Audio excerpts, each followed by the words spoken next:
Hello everyone, I am back with another video. और आज के इस वीडियो का टॉपिक है वुडवार्ड-फीजर रूल। वुडवार्ड-फीजर रूल बीएससी सेमेस्टर 4 में तो पूछा ही जाता है, साथ में एमएससी के लिए भी एक बहुत इंपॉर्टेंट टॉपिक है। अब जहाँ तक मेरा एक्सपीरियंस रहा है लेक्चर्स वगैरह लेने में, बच्चों को इस टॉपिक के नाम से इतनी घबराहट होती है वो छोड़ देते हैं, हम कर ही नहीं रहे, इसको तैयारी नहीं कर रहे। तो इस वीडियो में मैं आपको कोशिश करूँगी बहुत इजी वे में समझा दूँ, और ये भी कोशिश करूँगी कि इस वीडियो के एंड तक आप कहो ये टॉपिक हमारा क्लियर हो गया। ठीक है, अब वुडवार्ड-फीजर रूल जो होता है आपका, अच्छा एक चीज़ और मैं कहना चाहूँगी कि वीडियो अगर आप देख रहे हो तो एक कॉपी पेन लेकर बैठो, साथ साथ चीज़ें नोट करते जाना, तो आपको बहुत बेटर वे में ये टॉपिक समझ में आ जाएगा। ठीक है, अब आपका जो वुडवार्ड-फीजर रूल है, आखिर ये रूल अप्लाई किस पर होता है? तो हमें कभी भी किसी कॉन्जुगेटेड डाई-इन कंपाउंड की अगर लैम्डा मैक्स को कैलकुलेट करना होता है तो हम ये रूल अप्लाई करते हैं। ठीक है, इस रूल में कई सारे स्टेप्स होते हैं, फिर जाके कैलकुलेशन से हमारा आंसर आता है। अब यहाँ छोटी सी मतलब मैं आपको छोटी छोटी चीज़ें भी एक्सप्लेन कर देती हूँ ताकि आपको ईजी रहे। बहुत सारे बच्चों को ये ही नहीं पता होगा कि लैम्डा मैक्स क्या होता है, कॉन्जुगेटेड डाई-इन क्या होता है, पहले उसे समझ लेते हैं। आपका जो लैम्डा मैक्स है, लैम्डा क्या होता है, आपका वेवलेंथ का साइन होता है। जब भी हम वेवलेंथ को डिनोट करते हैं तो हम लैम्डा से डिनोट करते हैं। लैम्डा के नीचे हमने मैक्स लिखा है, यानी कि लैम्डा मैक्सिमम।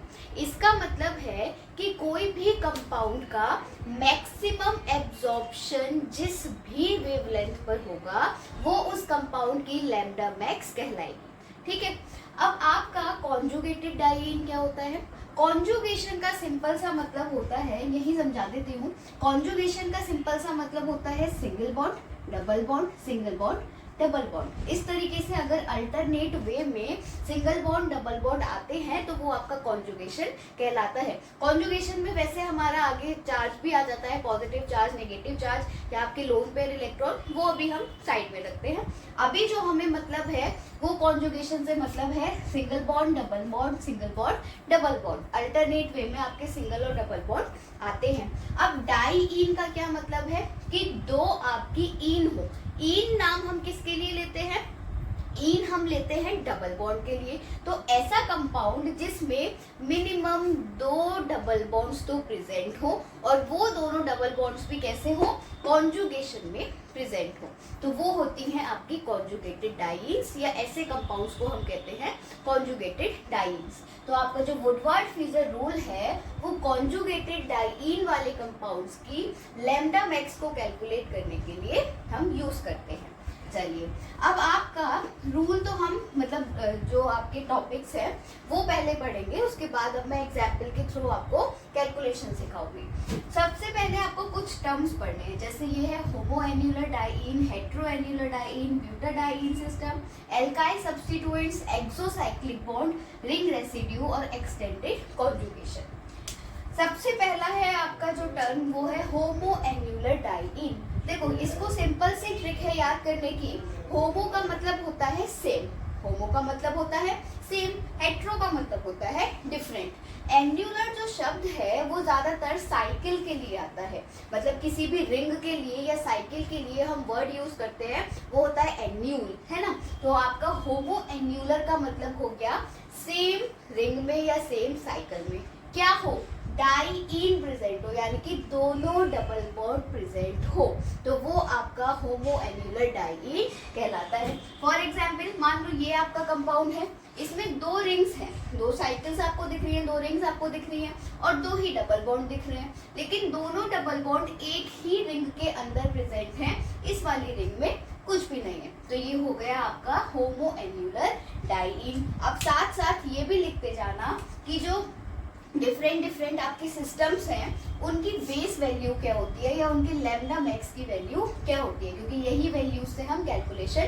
करेंगे। तो होमोएन्युलर डाई-इन के लिए जो लैम्डा मैक्स की वैल्यू होती है वो 253 नैनोमीटर होता है। ठीक है, अच्छा एक छोटा सा क्वेश्चन यही दे देती हूँ, कमेंट सेक्शन में बताना, 1 नैनोमीटर बराबर कितने मीटर? 1 नैनोमीटर बराबर कितने मीटर? आई होप ज्यादा से ज्यादा लोग इसका आंसर कर सकते हैं। चलिए, अगला टर्म है आपका हेट्रो एन्यूलर डाइईन। तो सेम इसी की तरह हम इसको समझ सकते हैं। हेट्रो का मतलब हो गया डिफरेंट, एन्यूल का मतलब हो गया रिंग्स या साइकिल्स, और डाइईन का मतलब दो डबल बॉन्ड। तो जब दो डबल बॉन्ड्स डिफरेंट रिंग में प्रेजेंट हैं लेकिन कॉन्जुगेशन रहेगा हर जगह, है ना, तो वो आपका हेट्रो एन्यूलर डाइईन कहलाएगा। अब जैसे ये है हमारी दो रिंग्स हैं, अलग अलग रिंग्स हैं, अब उसमें दो डबल बॉन्ड दिख रहे हैं लेकिन दोनों ही डबल बॉन्ड अलग अलग रिंग में प्रेजेंट है, तो ये आपका हो गया हेट्रो एन्यूलर डाइईन। अब इसके लिए लैम्डा मैक्स की वैल्यू क्या होती है, 214 नैनोमीटर, 214 नैनोमीटर। नेक्स्ट आपका जो टर्म है वो है ब्यूटाडाइईन सिस्टम। ब्यूटाडाइईन से हम सब मतलब इसको हम सब जानते हैं। ब्यूटाडाइईन का मतलब है 4 कार्बन का आपका सिस्टम होगा, मतलब 4 कार्बन का कंपाउंड हो, उसमें भी 2 डबल बॉन्ड प्रेजेंट हो, और कैसे प्रेजेंट हो, अल्टरनेट वे में, मतलब कॉन्जुगेशन में। तो ये हो गया आपका butadiene system. CH2 double bond CH, single bond CH, double bond CH2। इसके लिए लैम्डा मैक्स की वैल्यू होती है 217 यानी कि 217 नैनोमीटर। देन आपके आते हैं alkyl substituents, exocyclic bond, ring residue और एक्सटेंडेड कॉन्जुगेशन। ये जो आपके 4 टर्म्स आप देख रहे हो, इनकी अलग अलग वैल्यू हम इन पेरेंट वैल्यू या बेस वैल्यू में ऐड कर देते हैं। इसे मैं और क्या कह सकती हूँ, बेस वैल्यू को हम और क्या कह देते हैं, हम कह देते हैं पेरेंट वैल्यू, ठीक है। तो कोई भी कंपाउंड आपको वो देंगे और उसकी लैम्डा मैक्स कैलकुलेट करने को पूछेंगे, तो आप पहले तो उस कंपाउंड में देखोगे कि पेरेंट वैल्यू कौन सी लगेगी, मतलब वो किस कैटेगरी का आपका कंपाउंड है। उसके बाद आप ये चीजें उसमें ढूंढोगे और इनकी वैल्यूज ऐड करोगे। तो एल्काइल सब्स्टिट्यूएंट्स का मतलब क्या है, हम सब जानते हैं कि जो भी हमारी पेरेंट चेन है उस पे ऊपर या नीचे या इधर उधर ब्रांचेस की तरह जो ग्रुप्स, मॉलिक्यूल्स, एटम्स लगे हुए होते हैं वो हमारे एल्काइल सब्स्टिट्यूएंट्स कहलाते हैं। लेकिन यहाँ पर आपको ध्यान रखना है कि एल्काइल सब्स्टिट्यूएंट कहीं भी दिए हों, लेकिन आपको कंसीडर केवल वही वाले एल्काइल सब्स्टिट्यूएंट करने हैं जो इस डबल मतलब जो इस डाइईन के से जुड़े हुए होंगे डायरेक्टली। फॉर एग्जाम्पल अगर मान लो यहाँ पर भी मैं एक CH3 लगा देती हूँ, मान लो यहाँ पर भी है एक CH3, ठीक है। एक एल्काइल सब्स्टिट्यूएंट ये है, एक ये है, एक ये है। अब 3 एल्काइल सब्स्टिट्यूएंट है, लेकिन मैं कंसीडर कौन से एल्काइल सब्स्टिट्यूएंट करूंगी, तो सबसे पहले मैं देखती हूँ डाइईन वाला सिस्टम कौन सा है। तो यहाँ से शुरू होकर और यहाँ तक आ रहा है मेरा डाइईन का system, double bond, single bond, double bond, ठीक है, मतलब इस तरीके से आ रहा है। तो जहां तक भी आपका डबल बॉन्ड दोनों कंप्लीट हो जाएंगे और उन्हीं कार्बन में किसी कार्बन पर अगर एल्काइल ग्रुप लगा हुआ होगा, तो मैं उन एल्काइल ग्रुप को इंक्लूड करूंगी, उनकी वैल्यू जोड़ूंगी। तो एल्काइल सब्स्टिट्यूएंट के लिए हम वैल्यू कितनी जोड़ते हैं, हम जोड़ते हैं +5 नैनोमीटर, +5 नैनोमीटर, ठीक है। अभी अगर मान लो आपको नहीं भी समझ में आ रहा है कि क्या वैल्यूज हैं, एग्जाम्पल से फॉर श्योर 100% आपको क्लियर हो जाएगा, पक्की बात, ठीक है। ये हो गया। अब एक्सोसाइक्लिक बॉन्ड क्या होता है, वेरी इंपॉर्टेंट। एक्सोसाइक्लिक बॉन्ड में एक्सो का मतलब होता है, अगर मैं इंग्लिश में देखूं तो एक्सो का मतलब होता है बाहर, एंडो का मतलब होता है अंदर। तो एक्सोसाइक्लिक बॉन्ड का मतलब है कि साइकिल या रिंग से जुड़ा हुआ बाहर को जो भी बॉन्ड होगा वो आपका मतलब डबल बॉन्ड, वो आपका एक्सोसाइक्लिक बॉन्ड कहलाएगा। फॉर एग्जाम्पल ये एक रिंग है, मतलब ये एक कंपाउंड है, इसमें एक डबल बॉन्ड ये है, एक डबल बॉन्ड ये है। अगर मैं इस रिंग के रेस्पेक्ट में इस वाले डबल बॉन्ड को देखना चाहूँ तो क्या है, बाहर है, इस रिंग के बाहर है ये वाला डबल बॉन्ड, तो ये डबल बॉन्ड कैसा कहलाएगा, एक्सोसाइक्लिक डबल बॉन्ड कहलाएगा। और इस रिंग के अंदर ही है ये वाला डबल बॉन्ड, तो ये कैसा हो गया आपका एंडोसाइक्लिक डबल बॉन्ड हो गया, ठीक है। अब यहाँ है, मतलब ये तो बहुत सिंपल सा था, ऐसे ही हमने समझ लिया। अब देखो आपका ये वाला एग्जाम्पल लेते हैं हम। अब इसमें आपको कहीं बाहर तो दिख नहीं रहा है, कहीं भी बाहर नहीं दिख रहा है। अगर मैं पहली बार पूछूं, मतलब मैं पूछूं कि भाई बताओ इस कंपाउंड में कितने एक्सोसाइक्लिक कंपाउंड है, तो पहली बार में आप कहोगे है ही नहीं है। अब मैं आपको दिखाती हूँ कि इसमें भी कैसे है। मान लो ये है मेरी रिंग A और ये है मेरी रिंग B, A और B। अगर मैं केवल इस रिंग को देखूं, केवल ए रिंग को देखूं, तो क्या ए रिंग के बाहर की साइड देखना, ठीक है, ये भी बॉन्ड क्या है, ए के बाहर है, ये भी बॉन्ड क्या है, ए के बाहर है। तो क्या मुझे ए रिंग के बाहर कोई बॉन्ड दिख रहा है? नहीं दिख रहा है। चलो ठीक है। अब अगर मैं देखूं इस बी रिंग के बाहर, तो इस बी रिंग के बाहर ये वाला बॉन्ड मुझे दिख रहा है, डबल बॉन्ड बाहर। कौन सा वाला? देखो ये वाला, दिस वन, ये वाला बॉन्ड। इस B के रेस्पेक्ट में इस B की साइकिल को अगर मैं देखूं, तो इस B की साइकिल के बाहर क्या लग रहा है? एक डबल बॉन्ड लग रहा है। तो ये क्या कहलाएगा? एक्सोसाइक्लिक बॉन्ड कहलाएगा। तो इस पूरे कंपाउंड में कितने एक्सोसाइक्लिक बॉन्ड हो गए? एक एक्सोसाइक्लिक बॉन्ड हो गया। ठीक है ना? अब देखो इस कंपाउंड में क्या है, इस कंपाउंड में एक बॉन्ड ये है, एक ये है, एक ये है। अभी फिलहाल के लिए इसमें कॉन्जुगेशन भूल जाना, कॉन्जुगेशन नहीं है, लेकिन मैं बस सिखा रही हूँ एक्सोसाइक्लिक बॉन्ड क्या है। अब मान लो ये है आपकी ए रिंग, ये है आपकी बी रिंग और ये है आपकी सी रिंग। इस ए रिंग के बाहर देखो कोई डबल बॉन्ड है? हाँ है, ये रहा। ठीक है, तो ये आपका ए के रेस्पेक्ट में क्या हो गया? एक्सोसाइक्लिक बॉन्ड हो गया। इस सी रिंग के रेस्पेक्ट में देखो कुछ बाहर है? हाँ है, ये वाला बॉन्ड है। तो ये भी सी के लिए क्या हो गया? एक्सोसाइक्लिक बॉन्ड हो गया। इस बी रिंग के लिए अगर मैं देखूं कि कोई बॉन्ड बाहर है, कौन सा है? ये वाला है। तो बी के लिए ये एक्सोसाइक्लिक बॉन्ड हो गया। तो टोटल इस कंपाउंड में कितने एक्सोसाइक्लिक बॉन्ड हो गए? 3 एक्सोसाइक्लिक बॉन्ड हो गए। ठीक है, तो ऐसे आप एक्सोसाइक्लिक बॉन्ड को कैलकुलेट करोगे। अब एक्सोसाइक्लिक बॉन्ड के लिए आप कितनी वैल्यू जोड़ोगे इन पेरेंट वैल्यू में? तो आप +5 नैनोमीटर जोड़ोगे। कितना जोड़ोगे? +5 नैनोमीटर आप जोड़ोगे। उसके बाद अगला आपका इंपॉर्टेंट टर्म है रिंग रेसिड्यू। रिंग रेसिड्यू, ठीक है। अब रिंग रेसिड्यू हम कैसे फाइंड आउट करते हैं? रिंग रेसिड्यू निकालने के लिए सबसे पहले कंसीडर करो कि आपका कौन सा कॉन्जुगेटेड सिस्टम, मतलब डाइईन को कंसीडर कर लो। मान लो जहां से डबल बॉन्ड शुरू हो रहा है वहां से और जहां पे खत्म हो रहा है वहां तक, ये आपका मैंने मान लिया कॉन्जुगेशन का सिस्टम। ठीक है, अब इन्हीं कार्बन से जुड़े हुए जितने भी सिंगल बॉन्ड होंगे वो सब आपके रिंग रेसिड्यू होंगे। मान लो यहाँ से मतलब इस कार्बन से एक ये जुड़ा हुआ है, इस कार्बन से ये जुड़ा है और यहाँ से ये जुड़ा है। तो ये जो मैंने डिजाइन बताई है ये आपको रिप्रेजेंट कर रहे हैं रिंग रेसिड्यू। तो इस कंपाउंड में कितने रिंग रेसिड्यू हैं? 3 रिंग रेसिड्यू हैं। सिमिलरली मान लो ये कंपाउंड है, तो यहाँ से शुरू होकर और ये यहाँ पर खत्म हो रहा है। तो इस कार्बन से जस्ट जुड़ा हुआ सिंगल बॉन्ड ये, इस कार्बन से जस्ट जुड़ा हुआ सिंगल बॉन्ड ये। तो ये आपके 2 रिंग रेसिड्यू हो गए। ईच रिंग रेसिड्यू के लिए हम कितना जोड़ते हैं? +5 नैनोमीटर जोड़ते हैं। कितना जोड़ते हैं? +5 नैनोमीटर। यहाँ पर भी ध्यान रखना है एल्काइल सब्स्टिट्यूएंट +5 नैनोमीटर ईच के लिए है। हर एल्काइल सब्स्टिट्यूएंट के लिए +5 जोड़ेंगे। अब जितने भी होंगे उतनी मल्टीप्लाई।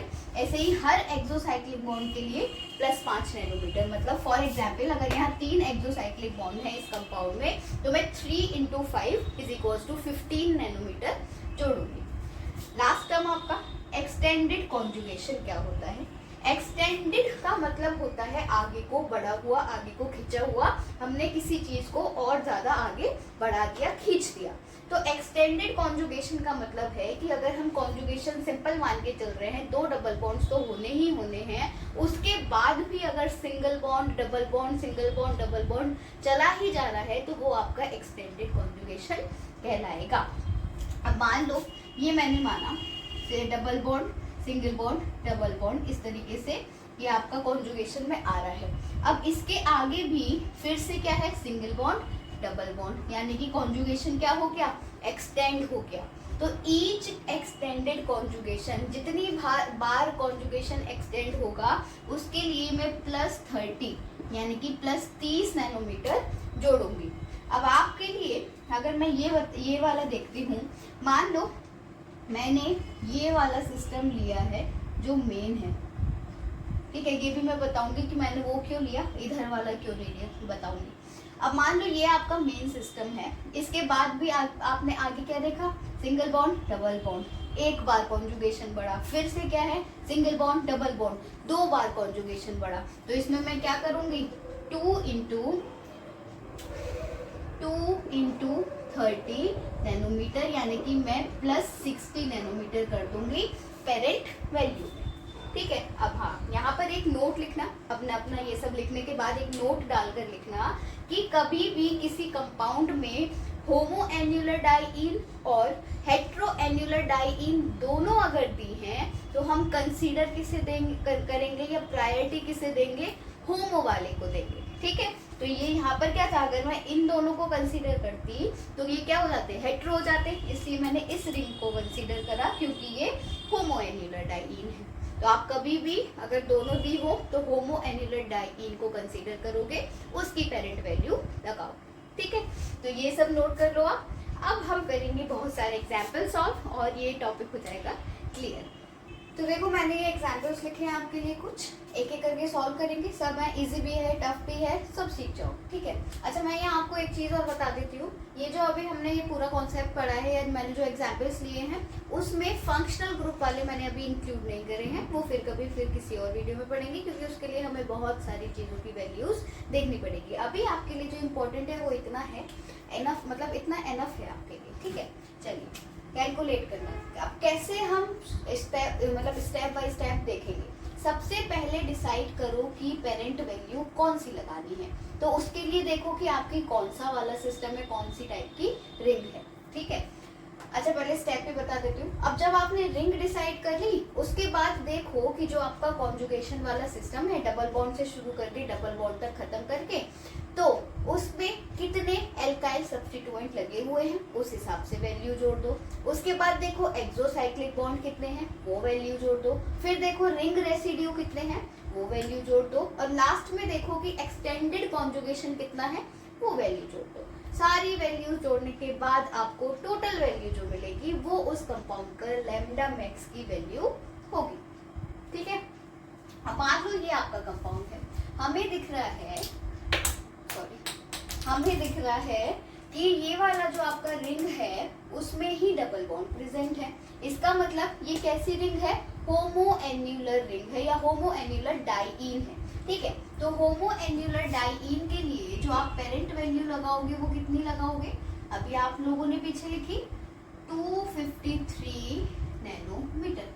ठीक है, उसके बाद देखो कि क्या इसमें आपके एल्काइल सब्स्टिट्यूएंट लगे हुए हैं। तो हमारा जो सिस्टम है वो इस डबल बॉन्ड से लेकर इस डबल बॉन्ड तक है, तो क्या इनमें जो कार्बन आ रहे हैं 4 कार्बन, उनमें से किसी पे एल्काइल सब्स्टिट्यूएंट लगा है, नहीं लगा हुआ है, तो एल्काइल सब्स्टिट्यूएंट की वैल्यू हम नहीं लगाएंगे। उसके बाद देखो कि रिंग रेसिड्यू कितने हैं। रिंग रेसिड्यू का मतलब क्या है, ये जो सिस्टम है ना, इनके जो एंड वाले कार्बन है उनसे जस्ट जुड़े हुए जितने सिंगल बॉन्ड है सब रिंग रेसिड्यू है। तो एक तो हो गया ये क्योंकि इस कार्बन से जुड़ा हुआ है, एक हो गया ये क्योंकि इसी कार्बन से जुड़ा है, और इस कार्बन से जुड़ा हुआ है आपका ये। तो आपके रिंग रेसिड्यू कितने हो गए, 3 रिंग रेसिड्यू के लिए आप लगाओगे 3 × 5 बराबर 15 नैनोमीटर। ठीक है, उसके बाद इसको ना मैं थोड़ा सा ऐसे कर देती हूँ, मतलब इसके नीचे लिख देती हूँ तो आपको जोड़ने में आसानी होगी। यहाँ लिख देती हूँ मैं 15 नैनोमीटर, 3 × रिंग रेसिड्यू, तो मतलब इसकी वैल्यू होती है 5 नैनोमीटर, तो इसलिए आपको आया 15 नैनोमीटर। अब एल्काइल सब्स्टिट्यूएंट तो है ही नहीं, रिंग रेसिड्यू हो गया, बचा आपका एक्सोसाइक्लिक बॉन्ड। एक्सोसाइक्लिक बॉन्ड के लिए आप क्या देखोगे, इसे मैं थोड़ा सा हटा रही हूँ यहाँ पे वरना आपको कंफ्यूजन हो जाएगा। ये आपने हटा दिया। ठीक है, अब मान लो ये है आपकी रिंग ए, ये है आपकी रिंग बी। आप कहोगे बॉन्ड्स तो दोनों एंडोसाइक्लिक है, नहीं, हमने सीखा है एक्सोसाइक्लिक। देखो ये जो आपकी बी वाली रिंग है ना, इस बी वाली रिंग के बाहर प्रेजेंट है ये वाला डबल बॉन्ड।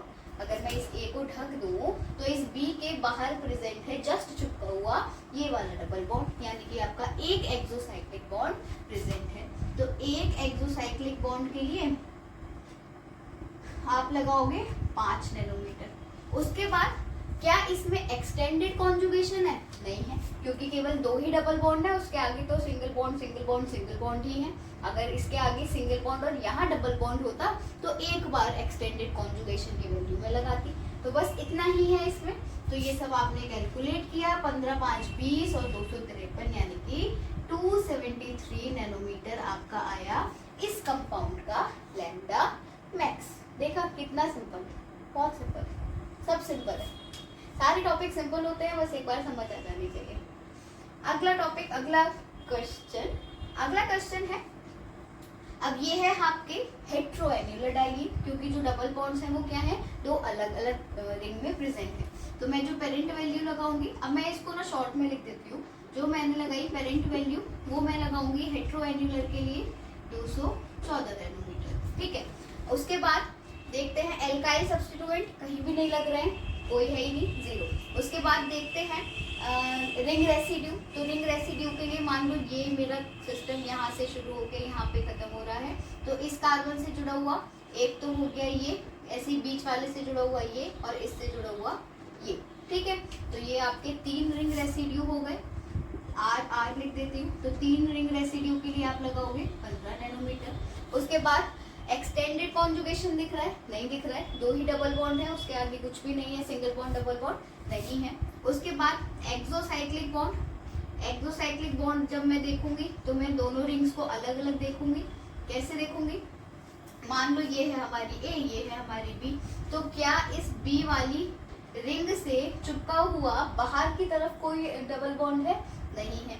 क्या इस ए वाली रिंग से ऐसे, क्या इस ए वाली रिंग से जुड़ा हुआ बाहर को डबल बॉन्ड है कौन सा, ये रहा, ये डबल बॉन्ड क्या है, ए के बाहर है, ए के बाहर है ये वाला डबल बॉन्ड। एक एक्सोसाइक्लिक बॉन्ड हो गया, एक एक्सोसाइक्लिक बॉन्ड हो गया, यानी कि +5, और कुछ तो हमें इसमें दिख नहीं रहा, बस दैट से।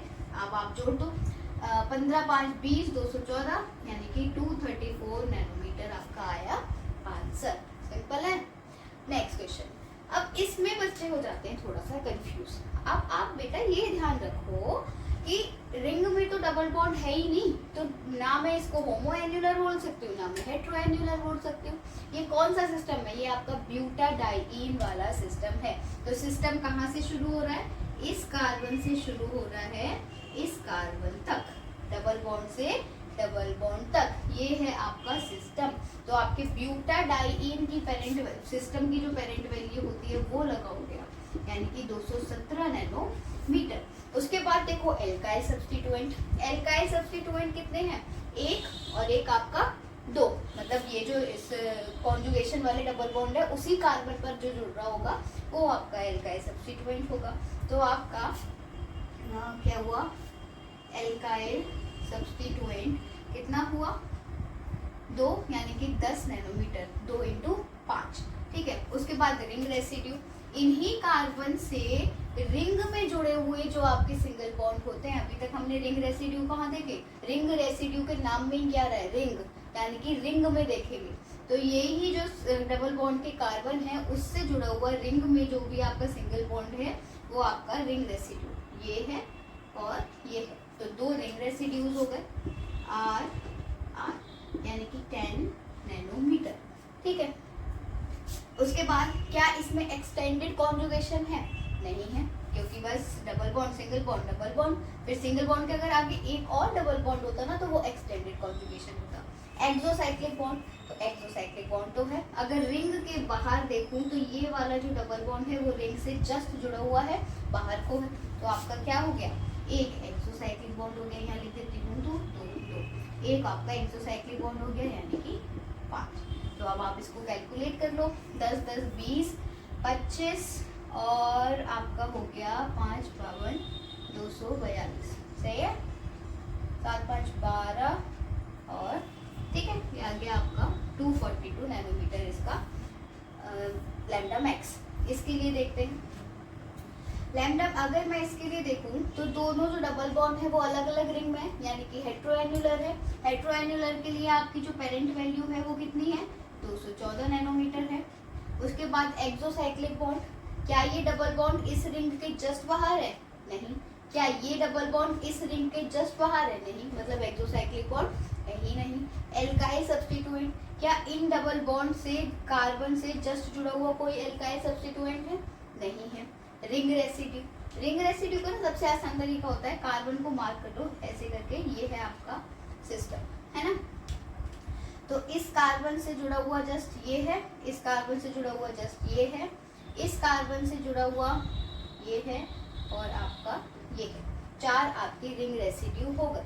तो ये हो गए आपके 4 रिंग रेसिड्यू यानी कि 20 नैनोमीटर। एक्सटेंडेड कॉन्जुगेशन है? नहीं है, बस खत्म। एक्सोसाइक्लिक बॉन्ड भी नहीं है, तो आपका हो गया 234 नैनो। नेक्स्ट देखते हैं। अब आप इसमें कहोगे कि रिंग के अंदर तो कुछ भी नहीं है, तो ऑब्वियसली ना ये होमोएन्युलर है ना ये हेट्रोएन्युलर है। ये कैसा सिस्टम है? ये वाला है आपका मेन सिस्टम। तो ये कैसा सिस्टम है? सिंपल ब्यूटाडाइन सिस्टम है। तो आप क्या कहोगे, मतलब इसकी पेरेंट वैल्यू क्या लगाओगे? 217 नैनोमीटर। 217 नैनोमीटर के अलावा क्या इसमें एल्काइल सब्स्टिट्यूएंट है? ये रहा कार्बन, ये रहा, ये रहा, ये रहा। क्या इससे जुड़े हुए डायरेक्टली कोई ब्रांचेस हैं? नहीं है। एल्काइल सब्स्टिट्यूएंट की वैल्यू नहीं लगाओगे। रिंग रेसिड्यू, इनसे जुड़े हुए जस्ट एक ये है और एक ये है,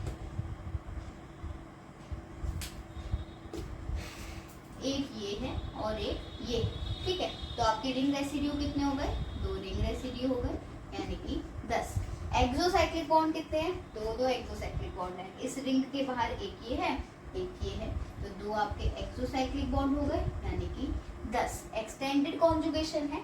नहीं है, ठीक है। तो आपका हो गया 237 नैनोमीटर। चलिए फटाफट से ये 3 और कर लेते हैं। अब यहाँ पर आएगी एक्सटेंडेड कॉन्जुगेशन की बात। अब देखो क्या है। अब मैंने आपको बताया अगर होमोएन्युलर और हेट्रोएन्युलर आप रिंग्स देखोगे तो प्रिफर किसे करोगे, प्रायोरिटी किसे दोगे? होमोएन्युलर को दोगे। तो मैं प्रायोरिटी दे रही हूँ इस वाले कॉन्जुगेशन को, क्योंकि दोनों ही होमोएन्युलर दिख रही है मुझे, तो मैं इसको दे रही हूँ प्रायोरिटी। सर चलिए, तो पेरेंट वैल्यू आप लगाओगे होमोएन्युलर के लिए 253 नैनोमीटर। उसके अलावा अब यहाँ पर अगर आप देखो तो इस बॉन्ड के आगे फिर सिंगल बॉन्ड है, फिर डबल बॉन्ड है, मतलब एक बार कॉन्जुगेशन एक्सटेंड हो रहा है। लेकिन उसके आगे फिर सिंगल बॉन्ड है, फिर डबल बॉन्ड है, तो 2 बार आपका कॉन्जुगेशन एक्सटेंड हो रहा है। तो 2 टाइम्स क्या है आपका? एक्सटेंडेड कॉन्जुगेशन है। एक्सटेंडेड कॉन्जुगेशन की एक वैल्यू होती है 30 नैनोमीटर, तो 2 के लिए मैं लगाऊंगी 60 नैनोमीटर, ठीक है। अब उसके बाद क्या इसमें एल्काइल सब्स्टिट्यूएंट है? नहीं है। Ring residue, ring residue simple सी बात है, इस कार्बन पर एक ये है, एक ये है, इस कार्बन पर एक ये है, तो आपके रिंग रेसिड्यू कितने हो गए? 3 आपके रिंग रेसिड्यू हो गए। 3 × R, तो कितना हुआ? 15 हुआ। एक्सोसाइक्लिक बॉन्ड, एक्सोसाइक्लिक बॉन्ड इसमें कितने हैं? अगर मैं, रुको 1 मिनट, मैं इसको हटा देती हूँ थोड़ा सा। अगर मैं ये वाली रिंग को कंसीडर करती हूँ, बी वाली रिंग अगर मैं देखूँ तो बी रिंग के बाहर क्या है? ये वाला डबल बॉन्ड है, एक हो गया आपका एक्सोसाइक्लिक बॉन्ड। सी वाली रिंग के बाहर एक ये है, एक ये है, तो 2 और 3 आपके एक्सोसाइक्लिक बॉन्ड हो गए। तो 3 × एक्सोसाइक्लिक बॉन्ड यानी कि 15, बस इतना ही है इसमें। इस सबको आप जोड़ लो और आपका आंसर आ जाएगा। देन नेक्स्ट देखते हैं। अगले में देखते हैं। अब देखो यहाँ आप कह सकते हो कि ये क्या है, अगर मैं इन दोनों को देखूं आपस में अलग अलग डबल बॉन्ड तो ये हो गई हेट्रोएन्युलर, लेकिन इन दोनों डबल बॉन्ड को देखूं तो ये हो गए होमोएन्युलर। तो मैं कंसीडर किसे करूंगी? इस वाले को, यानी कि होमोएन्युलर को मैं कंसीडर करूंगी। तो आपकी पेरेंट वैल्यू क्या होगी? 253 हो गई, 253 नैनोमीटर। उसके बाद अब देखो रिंग रेसिड्यू कितने हैं? इस कार्बन से जुड़ा एक ही, इस कार्बन से जुड़ा एक ही, इस कार्बन से जुड़ा एक ही और इसी कार्बन से जुड़ा एक ही, यानी कि आपके 4 हो गए रिंग रेसिड्यू। तो आप वैल्यू जोड़ोगे 20 नैनोमीटर। एल्काइल सब्स्टिट्यूएंट दिख रहा है? दिख तो रहे हैं, एक ये, एक ये, एक ये, लेकिन इनमें से कोई सा भी एल्काइल सब्स्टिट्यूएंट इन वाले कार्बन से डायरेक्टली जुड़ा हुआ नहीं है, तो मैं कंसीडर नहीं करूँगी। उसके बाद एक्सटेंडेड कॉन्जुगेशन है। देखो ये हमारा सिस्टम था। अब इस डबल बॉन्ड के बाद फिर से सिंगल बॉन्ड और फिर से डबल बॉन्ड, तो एक बार आपका कॉन्जुगेशन एक्सटेंड हो रहा है। तो एक बार क्या है आपका एक्सटेंडेड कॉन्जुगेशन है, तो मैं +30 करूँगी। उसके बाद क्या इसमें एक्सोसाइक्लिक बॉन्ड है? एक्सोसाइक्लिक बॉन्ड तो है। कैसे हैं अभी देखते हैं। मान लो ये है आपकी रिंग ए, ये है आपकी रिंग बी। तो देखो अगर मैं ए के लिए देखूं तो ये वाला डबल बॉन्ड कहाँ है? ए रिंग के बाहर है, तो एक हो गया। ऐसे ही ये वाला डबल बॉन्ड बी रिंग के कहाँ है? बाहर है, तो हो गया दूसरा एक्सोसाइक्लिक बॉन्ड। ऐसे ही सी रिंग के लिए ये वाला डबल बॉन्ड कहाँ है? बाहर है, तो कितने हो गए आपके? 3 एक्सोसाइक्लिक बॉन्ड्स हो गए। तो मैं इसके लिए क्या लगाऊंगी? 3 × 5 15 नैनोमीटर। इस सब को जोड़ लो, जो भी आएगा वो आपका आंसर होगा। देन ये भी इजी है, सिंपल सा है, ब्यूटाडाइन वाला सिस्टम है। कहाँ से कहाँ तक? इस कार्बन से इस कार्बन तक, डबल बॉन्ड से डबल बॉन्ड तक। अब आप देखो कि इसका जो कॉन्जुगेशन है ना इधर बढ़ रहा है ना इधर बढ़ रहा है, मतलब इसमें एक्सटेंडेड कॉन्जुगेशन तो है ही। अच्छा, सबसे पहले पेरेंट वैल्यू लिख लेते हैं। पेरेंट वैल्यू आपकी ब्यूटाडाइन सिस्टम के लिए क्या होती है? 217 नैनोमीटर। अब एक्सटेंडेड कॉन्जुगेशन नहीं है। एल्काइल सब्स्टिट्यूएंट देखो तो इन कार्बन से डायरेक्टली कितने जुड़े हुए हैं? 1 2 और 3, यहाँ पे भी क्या है? CH3 और 4। तो 4 आपके एल्काइल सब्स्टिट्यूएंट हैं। तो ये हो गया आपका 5 × 4 20 नैनोमीटर। उसके बाद रिंग रेसिड्यू है। जब रिंग ही नहीं है तो रेसिड्यू कहाँ से होंगे? रिंग रेसिड्यू भी नहीं है। एक्सोसाइक्लिक बॉन्ड है। एक्सोसाइक्लिक बॉन्ड किस में देखते हैं? रिंग में देखते हैं। रिंग ही नहीं है, एक्सोसाइक्लिक बॉन्ड भी नहीं है, तो सिर्फ आपका यही चीज ऐड होंगी। तो ये आपका आ गया 237 नैनोमीटर। कितना गंदा 2 बन गया, 237, सारा ही गंदा हो, 237 नैनोमीटर। तो ये थे आपके एग्जाम्पल्स। आई होप, मतलब मुझे पूरा लग तो रहा है कि समझ तो आ गया होगा। तो ये आपका वुडवार्ड फीजर रूल था कि हम कैसे लैम्ब्डा मैक्स को कैलकुलेट करते हैं, किसकी? कॉन्जुगेटेड डाइईन की। That's all for this video. आपको जो भी टॉपिक समझना हो आप मुझे कमेंट सेक्शन में बता सकते हो, और पढ़ाई करते रहो और मुझसे डाउट्स पूछते रहो।